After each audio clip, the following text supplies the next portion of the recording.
সপ্তম হিজরিতে খায়বারের ইহুদিরা পরিকল্পনা করে মদিনা আক্রমণ করার কারণে খায়বারের যুদ্ধ হয়। খায়বার মদিনা থেকে ৮০ মাইল দূরের একটি বড় শহর। এখানে ইহুদিদের অনেকগুলো দুর্গ ও ক্ষেত খামার ছিল। মূলত খায়বার ছিল ইহুদিদের একটি উপনিবেশ। খায়বারের ইহুদিরা বনু কোরাইজা গোত্রের ইহুদিদেরকে বিশ্বাসঘাতকতায় উদ্দীপিত করেছিল। মুহাম্মদ সাল্লাল্লাহু আলাইহি সাল্লামকে হত্যার পরিকল্পনা এই খায়বার থেকেই করা হতো। খায়বারের ইহুদিরা গাতাফান গোত্র ও বেদুইনদের সাথে মিলিত হয়ে মদিনা আক্রমণ করার ব্যাপারে পরিকল্পনা করেছিল। সপ্তম হিজরির মুহররম মাসে অর্থাৎ ৬২৮ খ্রিস্টাব্দের মে মাসে মুসলিমগণ খায়বারের যুদ্ধের জন্য রওনা হয়। খায়বারের ১০,০০০ সৈন্যের তুলনায় মুসলিম সেনাবাহিনীর সদস্য সংখ্যা ছিল খুবই নগণ্য, কিন্তু এই নগণ্য সদস্য সংখ্যায় মুসলিমদের সুবিধা করে দিয়েছিল। স্বল্প সংখ্যক হওয়ার কারণেই মুসলিমগণ নীরবে ও দ্রুত বেগে খায়বারের দিকে মাত্র ৩ দিনের মধ্যে অগ্রসর হয়ে আকস্মিকভাবে নগরীতে প্রবেশ করতে পেরেছিল। আলী রাদিয়াল্লাহু আনহু খামুসের দরজায় এসে পৌঁছলে ইহুদিদের অন্যতম দলপ্রধান এবং অভিজ্ঞ যোদ্ধা মারহাব তার সাথে দেখা করল। মারহাব বলে উঠল, খায়বার খুব ভালো করে জানে যে আমি মারহাব, যার অস্ত্র ক্ষুরধার ও যুদ্ধের জন্য পরীক্ষিত। কখন আমি বর্ষা দ্বারা বিদ্ধ করি, কখন আবার তরবারি দ্বারা আঘাত করি। যখন আমার অগ্নিশম ক্রোধ সিংহের মতো খেপে ওঠে, তখন আলী রাদিয়াল্লাহু আনহু বলেন, আমি সেই ব্যক্তি, আমার মা হায়দার অর্থাৎ সিংহ নাম দিয়েছেন, যার দর্শন বন্য সিংহের মতো ভয়ঙ্কর। আমি দুশমনদের অবলীলায় হত্যা করি। উভয় যোদ্ধাই একে অপরকে আঘাত করলেন।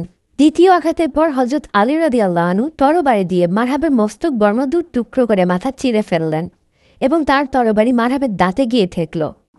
ইয়াহুদি পালোয়ান মারহাবা আলী রাদিয়াল্লাহু আনহুয়ের জুলফিকার তরবারির এক আঘাতে মাটিতে লুটিয়ে পড়ল। ইয়াহুদিরা বিশ্বাস করত যে মারহাবাকে যুদ্ধে হারানো অসম্ভব। খায়বারের যুদ্ধ চলছে। ইয়াহুদি শত্রুদের অবস্থান মজবুত ঘাঁটিতে, দুর্গের ভেতরে। দুর্গের কভার ভারী মজবুত আর ভীষণ ভারী, কেউ না খুলতে পারছে না পারছে ভাঙতে। রাসূল সাল্লাল্লাহু আলাইহি সাল্লাম প্রথম মুসলিম বাহিনীর পতাকা দিয়েছিলেন হযরত উমরের হাতে।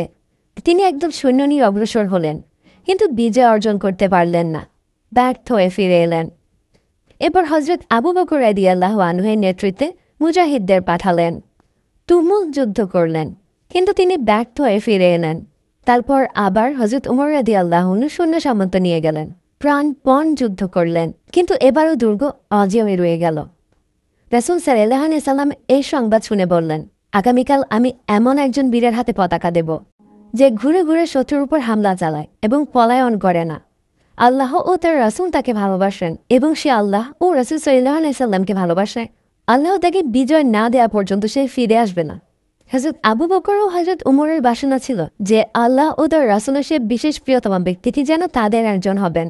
হযরত সাদ বিনীতভাবে এসে রাসূলের সামনে দাঁড়ালেন, যাতে রাসূল সাল্লাল্লাহু আলাইহি সাল্লামের দৃষ্টি তার উপর পড়ে। একজন মুমিনের কাছে আল্লাহ ও তার রাসূল সাল্লাল্লাহু আলাইহি সাল্লামের প্রিয় হওয়ার চেয়ে লোভনীয় আর কি আছে? যে কাজটি করলে আল্লাহ ও তার রাসূল সাল্লাল্লাহু আলাইহি সাল্লাম ভালোবাসেন, সে কাজটি করতে কে না এগিয়ে যেতে চায়? সাহাবীরা কখনো কেউ নেতৃত্বের লোভ করতেন না। হযরত উমর রাদিয়াল্লাহু আনহুর লোভ ছিল না, কিন্তু তিনি সেই একদিনে নেতৃত্ব পাওয়ার লোভ করেছিলেন। সে একদিন ছিল সেই দিন যেদিন রাসূল সাল্লাল্লাহু আলাইহি সাল্লামের মুখ থেকে শুনেছিলেন, যে ব্যক্তি পতাকা হাতে নিবে সে হবে আল্লাহ ও তার রাসূল সাল্লাল্লাহু আলাইহি সাল্লামের প্রিয় ব্যক্তি। বিজয় অর্জিত না হওয়া পর্যন্ত সে ফিরে আসবে না। এ কি চারটিখানি খুশি আর গৌরবের কথা? এ তো পরম আর চরম আনন্দের সংবাদ, পরিপূর্ণ সফলতার ঘোষণা। সবাই দারুণ আগ্রহ আর উত্তেজনায় রাত কাটালেন। সবার মন উচাটন, টান টান অবস্থা। সকালে রাসূল সাল্লাল্লাহু আলাইহি সাল্লাম কার হাতে যে পতাকা দেন। রাসূল করিম সাল্লাল্লাহু আলাইহি সাল্লাম না ডাকলেন আবু বকর রাদিয়াল্লাহু আনহুকে, না ডাকলেন উমর রাদিয়াল্লাহু আনহুকে, সাদকেও ডাকলেন না, ডাকলেন হযরত আলী রাদিয়াল্লাহু আনহুকে। হযরত আলী রাদিয়াল্লাহু আনহু তখন চক্ষু রোগে আক্রান্ত ছিলেন। প্রিয় নবী সাল্লাল্লাহু আলাইহি সাল্লাম তার চোখে মুখে থুতু দিলেন, তখনই তার চোখ রোগমুক্ত হলো। এরপর সারা জীবন আর কখনো তার চোখে রোগ বা ব্যথা বেদনা হয়নি। এরপর তিনি আলী রাদিয়াল্লাহু আনহুর হাতে পতাকা তুলে দিলেন, নিজের লৌহ বর্ম তাকে পরিয়ে দিলেন এবং জুলফিকার তরবারি হাতে ধরিয়ে দিয়ে দোয়া করলেন, হে আল্লাহ, শৈত ও উত্তাপ তোমার নিয়ন্ত্রণে, আজ উভয়টি যেন অনুকূলে থাকে। হযরত আলী রাদিয়াল্লাহু আনহু বলেন, সেই দিন থেকে আমার উপর উত্তাপ ও শৈত্যের কোনো প্রভাব পড়েনি। আমি গ্রীষ্মকালেও গরম কাপড় পরেছি এবং শীতকালেও পাতলা কাপড় পরে বাইরে ঘোরাফেরা করেছি। সুবহানাল্লাহ। এরপর হযরত আলী রাদিয়াল্লাহু আনহু দ্রুত খায়বারের দুর্গের দিকে অগ্রসর হলেন। মুজাহিদ বাহিনীর শেষাংশে পৌঁছার আগেই তিনি সেখানে গিয়ে পৌঁছালেন। তিনি দুর্গে পৌঁছার সাথে সাথে ইহুদিরা তাকে আক্রমণ করে। পূর্বের চেয়ে অধিক শক্তি নিয়ে তারা ভীষণভাবে মুসলিম বাহিনীর উপর ঝাঁপিয়ে পড়ে। একসময় আলী রাদিয়াল্লাহু আনহুর হাতের ঢাল মাটিতে পড়ে যায়। তিনি মাটি থেকে ঢাল আর তুলেই নিলেন না। দুর্গের কপাট ধরে এক খেসকা টান মেরে কপাট খুলে ফেললেন এবং সেই কপাট হাতে ধরে ঢাল হিসেবে ব্যবহার করে যুদ্ধ চালিয়ে যেতে লাগলেন। এরপর এক পর্যায়ে ভারী লৌহ কপাট পিঠের উপর রেখে মুসলিম বাহিনীর দুর্গের ভেতরে প্রবেশ করার সিঁড়িপথ তৈরি করে দিলেন। মুসলিম বাহিনী সেই সিঁড়িপথে দ্রুত দুর্গের ভেতরে প্রবেশ করলেন। খয়বরের দুর্গ বিজিত হল।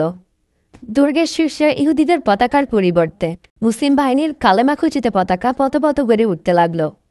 হযরত রাফি বর্ণনা করেন, যুদ্ধের কাজ সেরে হযরত আলী রাদিয়াল্লাহু আনহু দুর্গের সেই ভারী লৌহ কবাট অনেক দূরে ছুঁড়ে মারেন। আমরা 7 জন ব্যক্তি অনেক চেষ্টা করেও সেই লৌহ কবাটটি একটু নাড়াতেও পারিনি।